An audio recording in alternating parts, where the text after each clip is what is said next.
من الشيطان الرجيم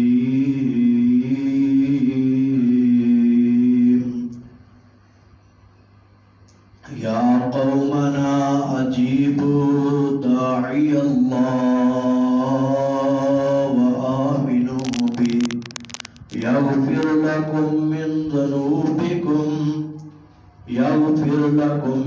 ذنوبكم ويجركم من عذاب عليم.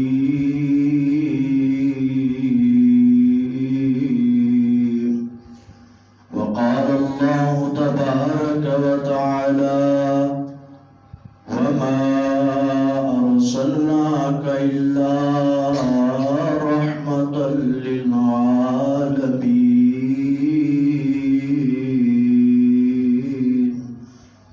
اللهم صل على محمد وعلى آل محمد كما صليت على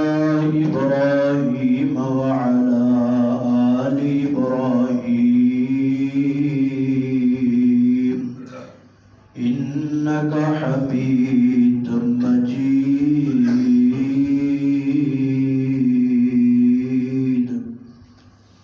اللهم بارك على محمد وعلى آل محمد كما باركت على إبراهيم وعلى آل إبراهيم إنك حميد مجيد.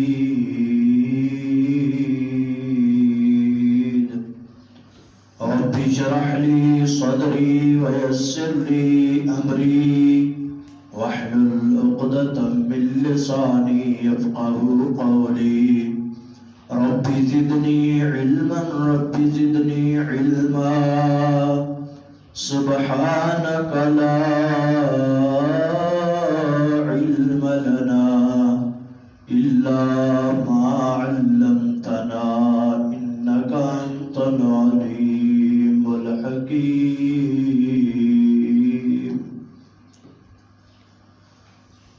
تمام قسم کی حمد و ثنا اکائی یکتائی تنہائی کبریائی اللہ رب کائنات کی ذات اقدس اعلیٰ اور بالا کے لیے خاص ہے کہ جس اللہ رب العزت نے ہمیں انسان بنایا، ہمیں اشرف المخلوقات بنایا، ہمیں اس کائنات کے اندر اعلیٰ اور بلند سے بلند مخلوقات میں سے اسی کے رتبے پہ فائز فرما دیا. اور اللہ رب العزت نے ایک ہی مقصد کو ہم سے لیا ہے کہ وما خلقت الجن والانس الا لیعبدون، اور نہیں میں نے جنوں اور انسانوں کو بنایا فقط اپنی بندگی، اپنی پوجا اور اپنی عبادت ہی کے لیے بنایا ہے. عرب انگنت بے شمار لاتعداد بے حد و حساب درود و سلام کی برکھا ہوں ہمارے آقا و مولا، ہمارے پیر و مرشد، ہمارے رہبر و رہنما، ہمارے مقتدا و پیشوا، ہمارے امام نبی آخر الزمان آقائے کائنات جناب محمد الرسول اللہ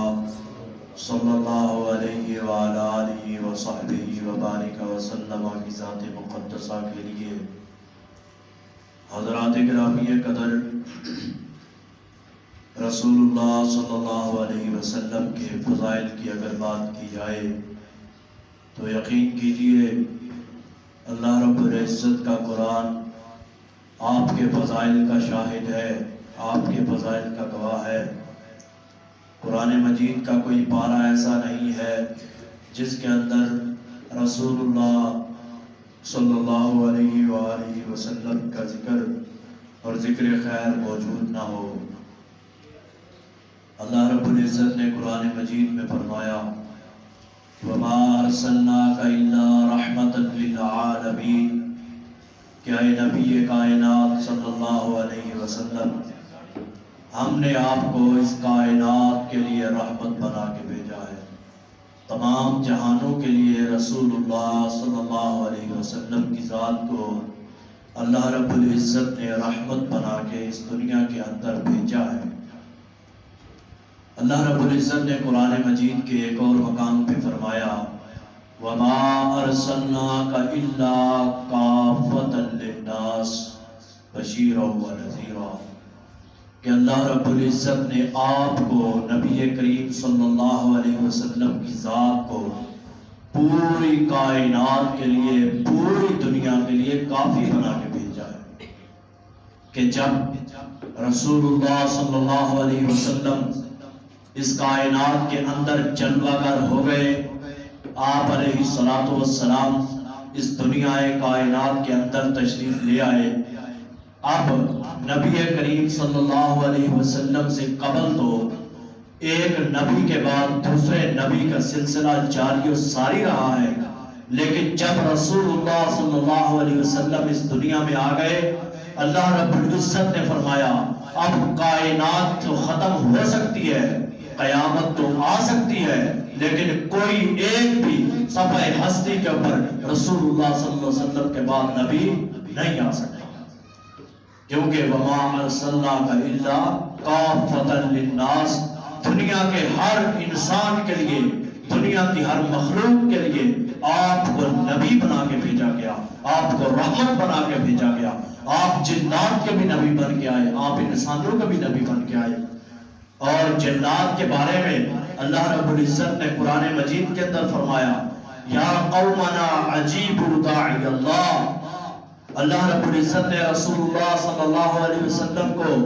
اس بات کے ذریعے جنات کی طرف اشارہ کرتے ہوئے کہا اے میری قوم کے لوگوں، اب جنات کو بھی رسول اللہ صلی اللہ علیہ وسلم کیا کہہ رہے ہیں؟ میری قوم کے لوگوں، کس کو؟ جنات کو، میری قوم کے لوگوں عجیب داعی اللہ، اللہ رب العزت کے دائی کی طرف لوٹ کر کے آؤ۔ اللہ کا دائی کون ہے؟ اللہ رب العزت کا دائی کون ہے؟ اللہ رب العزت نے قرآن مجید کے اندر اس بات کے بالکل عین وضاحت کر دی ہے کہ اللہ رب العزت نے اپنا دائی کس کو بنایا ہے؟ وَدَاعِيًا إِلَى اللَّهِ بِإِذْنِهِ وَسِرَاجًا مُنِيرًا، اللہ رب العزت نے اپنا دائی اپنی طرف بلانے والا اگر بنایا ہے تو وہ آمینہ کے لال جناب محمد رسول اللہ صلی اللہ علیہ وسلم کی ذات کو بنایا ہے۔ اللہ رب العزت نے قرآن مجید کے اندر جنوں کو مخاطب کرتے ہوئے فرمایا عجیب داعی اللہ، اللہ رب العزت کے دائی کی جانب، اللہ رب العزت کی طرف بلانے والے کی طرف پلٹ کر کے آ جاؤ، یغفر لکم من ذنوبکم، اس سے فائدہ کیا ہوگا؟ اللہ رب العزت نے فرمایا اللہ پھر تمہارے گناہوں کو معاف کر دے گا، وَيُجِرْكُم مِّنْ عَذَابٍ عَلِيمٍ، اللہ رب العزت جو بندہ اتباع رسول کے راستے پہ چل پڑتا ہے، جو بندہ رسول اللہ صلی اللہ علیہ وسلم کی اتباع کے پیچھے چل پڑتا ہے، اللہ رب العزت نے فرمایا وَيُجِرْكُم مِّنْ عَذَابٍ عَلِيمٍ، اللہ رب العزت اسے قیامت کی ہولناکیوں سے اور اللہ رب العزت اس کو قیامت کے دن دردناک عذابوں سے محفوظ کر لے گا۔ کس کو؟ جو اللہ رب العزت کے دائی کے پیچھے اللہ رب العزت کے بھیجے ہوئے محبوب پیغمبر کی لڑی کو مضبوطی سے پکڑ لے گا، اللہ رب العزت اس کے گناہوں کو بھی معاف کر دے گا اور اس کو قیامت کے روز جہنم سے اور روز قیامت جہنم کے دیکھتے ہوئے انگاروں سے بھی بچا کے رکھے گا۔ اللہ رب العزت نے رسول اللہ صلی اللہ علیہ وسلم کو اہل کائنات کے لیے کس طرح رحمت بنایا، آپ کے فضائل کو دیکھا جائے وَإِنَّكَ لَعَلَىٰ خُلُقٍ عَظِيمٍ، کائنات کے سب سے بلند ترین اخلاق کے مالک اگر ہیں تو ہمارے اور پیارے نبی جناب محمد رسول اللہ صلی اللہ علیہ وسلم ہے۔ وَرَفَعْنَا لَكَ ذِكْرَكَ، کفار نے چاہا تھا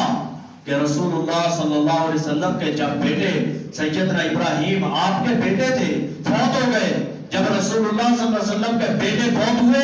کفار نے تانے دینا شروع کر دیے، کفار نے کہا اب اس نعوذ باللہ اس نبی کی نسلیں ختم ہو رہی ہیں، اس کا نام ختم ہو جائے گا۔ اللہ رب العزت نے کیا کلام کو نازل کیا، اِنَّا آتَيْنَا کل کوثر، اے نبی ان کافروں کے تانوں سے پریشان نہ ہونا، اِنَّا آتَيْنَا کل کوثر، آج 1400 برس گزر چکے ہیں، کائنات کا کوئی فرق بھی ایسا نہیں ہے جس کی عزت اور ناموس کی خاطر لوگ اپنی گردنوں کو کٹوا دیں۔ اگر کوئی ہستی ہے اگر کوئی ہستی ہے تو وہ جناب محمد رسول اللہ صلی اللہ علیہ وسلم کی ہستی ہے، کہ جس کی توہین کائنات کے اندر کوئی بے نمازی بھی ہے لیکن مسلمان ہے، اگر اس کے سامنے رسول اللہ کی توہین کی جائے وہ اس کی توہین کو گوارا نہیں کر سکتا، چاہے کوئی بھی ہو۔ یہ اللہ رب العزت نے رسول اللہ صلی اللہ علیہ وسلم کو منصب اور مقام عطا کیا۔ اللہ رب العزت نے فرمایا یہ دنیا کے کفار چاہتے ہیں آپ کا ذکر مٹا دیا جائے گا، انڈونیشیا کی صوبوں سے لے کر افریقہ کے آخری سرحدوں تک ایک لمحہ بھی دنیا کا ایسا نہیں گزرتا جس لمحے کے اندر اشہد ان محمد رسول اللہ کی آواز مساجد سے نہ گونج رہی ہو، جس لمحے کے اندر نمازیں اور سجود قیام رکوع ایک سلسلے جاری نہ ہو اور رسول اللہ کا ذکر جاری نہ ہو۔ اللہ رب العزت نے فرمایا وَرَفَعْنَا لَكَ ذِكْرَكَ، آپ کے یہ ذکر کو مٹانا چاہتے ہیں، میں اللہ گواہی دیتا ہوں آپ کے ذکر کو کائنات کی بلندیوں میں پھیلا دیں گے۔ دنیا اس بات سے دنگ ہے کہ ایک کافر نے 1978 کے اندر ایک کتاب لکھتا ہے کہ 100 ہستیوں کا ذکر کرتا ہے کہ جس کے اندر سب سے زیادہ ایک کافر ہے، مسلمان بھی نہیں ہے، اس نے 100 ہستیوں کا ذکر کیا کہ تاریخ کی ہسٹری کی سب سے بڑی ہستیاں 100 ہستیاں اس نے جمع کی۔ وہ کافر مجبور تھا، جس کو پہلا نمبر دیا وہ ہمارے اور آپ کے آقا جناب محمد رسول اللہ صلی اللہ علیہ وسلم تھے، کہ جن کا ذکر اس کائنات کے اندر سب سے بلند ہے، جن کا تذکرہ اس کائنات کے لمحے کے اوپر اللہ رب العزت نے روشن اور زندہ ہمیشہ کے لیے تابندہ کر دیا۔ اور اللہ رب العزت نے آپ علیہ الصلوۃ والسلام کو کس طرح کے مقامات سے نہیں نوازا۔ لقد من اللہ علی المؤمنین اذ بعث فیہم رسولا من انفسہم یتلو علیہم من آیاتہ۔ اللہ رب العزت نے فرمایا یہ مت سمجھنا کہ اللہ رب العزت نے ہمارے اوپر اس نبی کو بھیج کر ہمیں تنگیوں کے اندر ہمیں مصیبتوں میں ڈال دیا۔ لقد من اللہ علی المؤمنین، اس امت کو خوش ہونا چاہیے کہ ہم امت محمدیہ کے اندر شامل ہیں۔ لقد من اللہ رب العزت فرما رہے ہیں ہم نے احسان کیا ہے۔ کس چیز کا احسان کیا ہے؟ علی المؤمنین، مومنوں کے اوپر کس چیز کا احسان کیا ہے؟ اللہ رب العزت کہہ رہے ہیں ہم نے اس رسول کو بھیج کر اس امت کے اوپر اس بات کا احسان کر دیا کہ یہ امت سب سے بہترین امت ہے، یہ امتوں میں سب سے بہترین امت ہے، کیونکہ اس کا نبی سارے نبیوں سے افضل ہے، اس کا رسول سارے رسولوں سے افضل ہے، اس کا امت کا لیڈر کائنات کے سارے لیڈروں سے افضل ہے۔ اس لیے اللہ رب العزت نے فرمایا کہ اللہ رب العزت نے اللہ بھی فخر سے کہہ رہے ہیں کہ لقد من اللہ علی المؤمنین اذ بعث فیہم رسول، کہ جب اللہ رب العزت نے ایمان والوں کے اوپر مومنین کی جماعت کے اوپر احسان کر دیا کہ اس نبی کو بھیجا ہے اس امت کے اندر۔ اللہ رب العزت نے رسول اللہ صلی اللہ علیہ وسلم کے فضائل و مناقب کو قرآن مجید کی تختیوں کے اوپر، قرآن مجید کے اوراق کے اوپر نقل کر دیا، اور اللہ رب العزت نے اس بات کا اعلان قرآن مجید میں کر دیا۔ اللہ رب العزت نے فرمایا وَإِذْ أَخَذَ اللَّهُ مِيثَاقَ النَّبِيِّينَ لَمَا آتَيْتُكُم مِّن كِتَابٍ وَحِكْمَةٍ ثُمَّ جَاءَكُمْ رَسُولٌ مِّنْ أَنفُسِكُمْ عَزِيزٌ لَتُؤْمِنُنَّ ثُمَّ جَاءَكُمْ رَسُولٌ مُصَدِّقٌ لِمَا مَعَكُمْ لَتُؤْمِنُنَّ بِهِ وَلَتَنصُرُنَّهُ۔ اللہ رب العزت نے رسول اللہ صلی اللہ علیہ وسلم کو مبعوث کر کے رسول اللہ صلی اللہ علیہ وسلم کو اس امت کے اندر بھیج کے اللہ رب العزت نے فرمایا یہ نبی صرف اس امت کا نبی بن کے نہیں آیا بلکہ اس کائنات کے اندر کم و بیش 1,24,000 مبعوث کیے گئے انبیاء کا نبی بن کے یہ نبی اس کائنات کے اندر آیا ہے۔ کتنے نبی؟ 1,24,000 سے کم و بیش نبیوں کا وَإِذْ أَخَذَ اللَّهُ مِيثَاقَ النَّبِيِّينَ لَمَا آتَيْتُكُم مِّن كِتَابٍ وَحِكْمَةٍ۔ عالم ارواح کے اندر اللہ رب العزت نے نبیوں سے اس بات کا وعدہ لیا کہ جب تمہارے پاس تمہیں میں نبوتیں بھی دے دوں، تمہیں میں اپنی شریعت یہ بھی دے دوں، لیکن پھر ایک رسول میرا آ جائے، ثم جاءکم رسول من انفسکم، پھر تمہارے اندر سے میرا ایک رسول آ جائے، تم نے کیا کرنا ہے؟ لَتُؤْمِنُنَّ بِهِ۔ اللہ رب العزت عام انسانوں کو نہیں کہہ رہے، اللہ رب العزت نے فرمایا رسول اللہ صلی اللہ علیہ وسلم اگر آئے میرے نبیوں، تمہاری نبوت کے سکے ابھی جاری ہوں، میرا ایک نبی آ جائے، میرا آخری پیغمبر آ جائے، خاتم الرسول آ جائے، لَتُؤْمِنُنَّ بِهِ وَلَتَنْصُرُنَّهُ، تم نے کیا کرنا ہے؟ اے نبیوں، اپنی نبوت کے سکوں کو، اپنی نبوت کے جاری کردہ قانون کو اور اپنی نبوت اور شریعت کی جاری کردہ کتابوں کو تم نے منسوخ کر کے لَتُؤْمِنُنَّ بِهِ، اپنی امت کو اس بات کی رہنمائی کرنی ہے کہ جب رسول اللہ صلی اللہ علیہ وسلم آ جائیں تو اس کی ذات کے اوپر سب نے بیک زباں ہو کر کے ایمان لے کر کے آنا ہے۔ یہ رسول اللہ صلی اللہ علیہ وسلم کے فضائل ہیں کہ اللہ رب العزت نے نبیوں کو بھی پابند کر دیا کہ جب رسول اللہ صلی اللہ علیہ وسلم اس کائنات کے اندر جلوہ گر ہو جائیں، اب کسی کی نبوت اور شریعت نہیں چل سکتی۔ کس کی نہیں چل سکتی؟ سچے نبیوں کی۔ آدم علیہ السلام کی نبوت نہیں چل سکتی، موسیٰ علیہ السلام کی نبوت نہیں چل سکتی، حضرت سیدنا ابراہیم علیہ السلام کی نبوت نہیں چل سکتی، سیدنا یوسف و یعقوب کی نبوت نہیں چل سکتی، حتیٰ کہ عیسیٰ علیہ السلام کی نبوت نہیں چل سکتی، کائنات کے سچے پیغمبروں کی نبوت نہیں چل سکتی۔ اب بتلائیے، اگر مرزا قادیانی کائنات کا لعین ترین انسان کھڑا ہو کے نبوت کا جھوٹا دعویٰ کرے، کیا رسول اللہ کے بعد اس لعین قادیانی کی نبوت کا سکہ چل سکتا ہے؟ نہیں چل سکتا۔ رسول اللہ صلی اللہ علیہ وسلم کی ذات کے ساتھ خیانت ہے، رسول اللہ صلی اللہ علیہ وسلم کی صفات کے ساتھ خیانت ہے،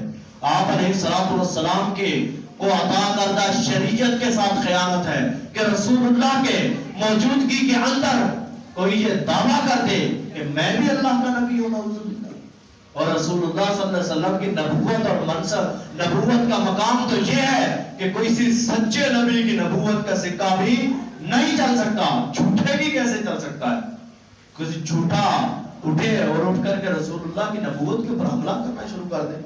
میرے بھائیوں، اللہ رب العزت نے رسول اللہ صلی اللہ علیہ وسلم کو اس بات کا سرٹیفکیٹ دے دیا، ما کان محمد ابا احد من رجالکم ولکن رسول اللہ وخاتم النبیین، کہ اللہ رب العزت نے آپ کو ختم نبوت کا سالار بنا کے بھیجا ہے۔ اللہ رب العزت نے فرمایا یا ایھا الذین آمنوا صلوا علیہ وسلموا تسلیما،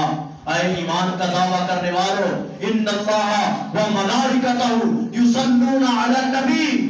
بے شک اللہ بھی، اس کے فرشتے بھی اور اللہ رب العزت کے مقرب بندے بھی یصلون علی النبی، اللہ کے اس نبی کے اوپر، اللہ کے اس رسول کے اوپر، اللہ کے بھیجے ہوئے اس پیغمبر مصطفیٰ صلی اللہ علیہ وسلم کے اوپر رحمتیں، برکات اور سلامتیوں کی ہمیشہ دعائیں کرتے ہیں۔ یا ایھا الذین آمنوا صلوا علیہ وسلموا تسلیما، اے ایمان کا دعویٰ کرنے والوں، جس طرح فرشتے، جس طرح اللہ رب العزت اپنے رسول کے اوپر رحمتیں نازل کر رہا ہے، آپ کو بھی چاہیے کہ اللہ رب العزت کے اس پیغمبر کے اوپر، اس نبی کے اوپر رحمتیں اور درود کی برکات کو ہمیشہ کے لیے اپنی زبان سے جاری رکھا کریں صلی اللہ علیہ وسلم۔ اللہ رب العزت نے رسول اللہ صلی اللہ علیہ وسلم کو اس بات کا پیغام بنا دے کر کے بھیجا کہ یا ایھا النبی انا ارسلناک شاہدا ومبشرا ونذیرا شاہدا ومبشرا ونذیرا وداعیا الی اللہ باذنہ وسراجا منیرا۔ اللہ رب العزت نے آپ کو نذیر بنا کے بھیجا، کس چیز کے لیے نذیر؟ ڈرانے والا بنا کے بھیجا، جہنم کی ہولناکیوں سے آپ نے ڈرایا، مبشر بنا کے بھیجا، خوشخبریاں سنانے والا بنا کے بھیجا۔ کس چیز کی خوشخبریاں؟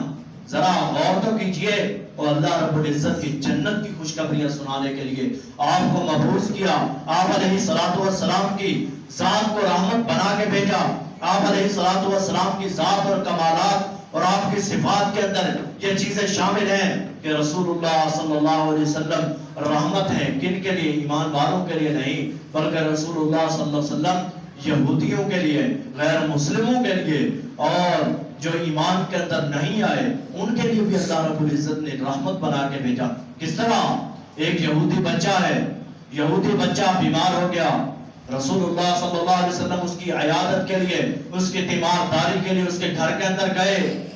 اس کا باپ سامنے کھڑا ہے، یہودی ہے، یہودی بچہ ہے، اس کا باپ سامنے کھڑا ہے. رسول اللہ صلی اللہ علیہ وسلم نے دیکھا اس بچے کی حالت تشویشناک ہے، یہ بچہ موت کے قریب پہنچ چکا ہے، موت کے لمحات سے گزر رہا ہے، موت کے سکرات کے اندر مبتلا ہے. رسول اللہ صلی اللہ علیہ وسلم نے فرمایا کہ اے غلام قل لا الہ الا اللہ، اے بچے کہہ دے لا الہ الا اللہ وانا محمد رسول اللہ. اے بچے کہہ دے، گواہی دے دے کہ لا الہ الا اللہ، اللہ کے علاوہ کوئی الہ نہیں ہے. اب یہودی بچے کا باپ کیا کہتا ہے؟ یہ بات سننے والی عطے یا ابن عطے ابو القاسم، اے میرے بیٹے، اے میرے بیٹے عطے ابو القاسم، ابو القاسم محمد رسول اللہ کی بات کو مان لو صلی اللہ علیہ وسلم. آپ علیہ الصلوۃ والسلام یہودیوں کے لیے بھی اور غیر مسلموں کے لیے بھی رحمت بنا کر کے بھیجے گئے. اللہ رب العزت نے آپ کو قیدیوں سے حسن سلوک کرنے والے قیدیوں کے لیے بھی رحمت بنا کے بھیجا گیا. ثمامہ ابن اسال رضی اللہ تعالی عنہ جس وقت اس کو